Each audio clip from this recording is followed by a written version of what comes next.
Welcome to This Explainer. Today, we're diving into an absolutely fascinating story about how a quiet contender in the global space race pulled off an incredibly high-risk mission. And not only did they pull it off, but they uncovered a massive, ancient secret buried right there on Mars. If you want to really understand the modern frontier of space exploration, well, this is exactly where you need to look. For centuries, we've all looked up at that distinct red dot in the night sky, observing it through telescopes and dreaming up just countless theories. But today, we're going to look past all that surface dust. We want to figure out what actually lies hidden beneath the very ground of the red planet, and how a modern engineering marvel finally allowed us to see it. Section 1. The Quiet Space Contender. To really appreciate this, we have to set the stage.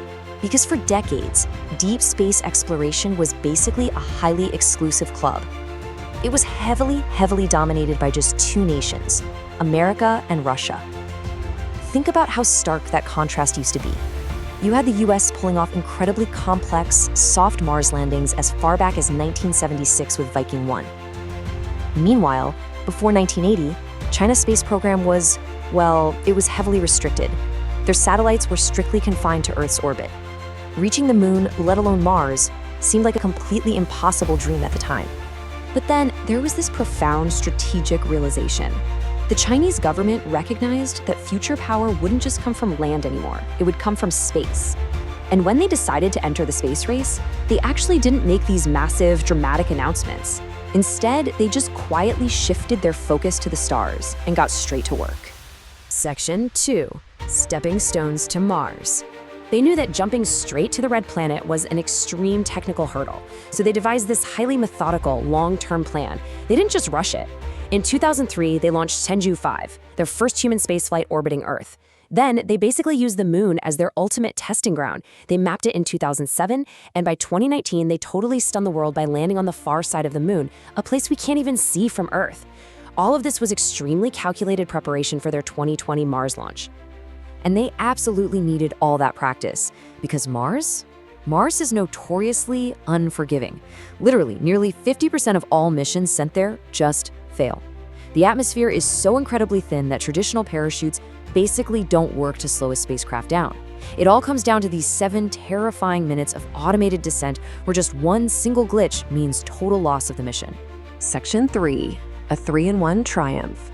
So fast forward to 2020. The whole world is distracted, battling the COVID pandemic, and China quietly launches Tianwen-1. Now, what's truly unprecedented here is the sheer ambition of it all. Traditionally, space agencies will send an orbiter, then maybe wait a few years and send a lander. But Tianwen-1, it was a 3-in-1 absolute engineering marvel. They packed an orbiter, a lander, and a rover into one single payload on a Long March rocket. After a grueling 10-month journey through the void of space, we hit May 14, 2021. The target was the Utopia Planitia region, which is actually right in the same general neighborhood as NASA's Perseverance rover. But here is the real kicker. Because signals take about 20 minutes to travel back and forth between Earth and Mars, scientists couldn't manually fly this thing. The spacecraft had to execute the entire landing sequence fully automatically, completely on its own. And it worked flawlessly. The lander touched down and out-rolled the 6-wheeled rover, aptly named Zhurong, after the Chinese god of fire. It lowered its ramp, hit the red dirt, and just like that, China instantly became only the second country in human history to successfully operate a rover on the Martian surface. Section 4. Echoes of an Ancient Ocean. Landing, though, was really just the beginning. Zhurong wasn't up there just to take pretty pictures of rocks. It carried a very special instrument that was about to flip our understanding of planetary history on its head, a ground-penetrating radar. Think of it, literally like a medical ultrasound, but for a planet. As the rover rolled along, this radar let scientists back on Earth see deep into the internal structure beneath the surface. It was effectively peeling back time. And what that radar pinged back was absolutely staggering. It found exactly 76 distinct layers of sand buried deep beneath Utopia Planitia. Just take a second to think about what 76 distinct, stacked layers implies about an environment. Because these weren't just random piles of dirt shoved together. The data revealed that these 76 layers were tilted slightly toward the north, in a highly specific fossilized sediment pattern. And it's not a random pattern at all. Actually, it perfectly matches the exact layered, tilted pattern you see when ocean waves repeatedly wash sand ashore and fossilize over millions of years. This underground structure led scientists to one monumental conclusion. This could only have formed if a deep ocean once existed in this region. That completely dry, barren dust bowl that Zhurong was driving over, it was once a vast, flowing sea. Waves crashed there, rivers flowed there. It completely changes how we visualize the entire history of the Red Planet. Section 5. Rewriting Martian History.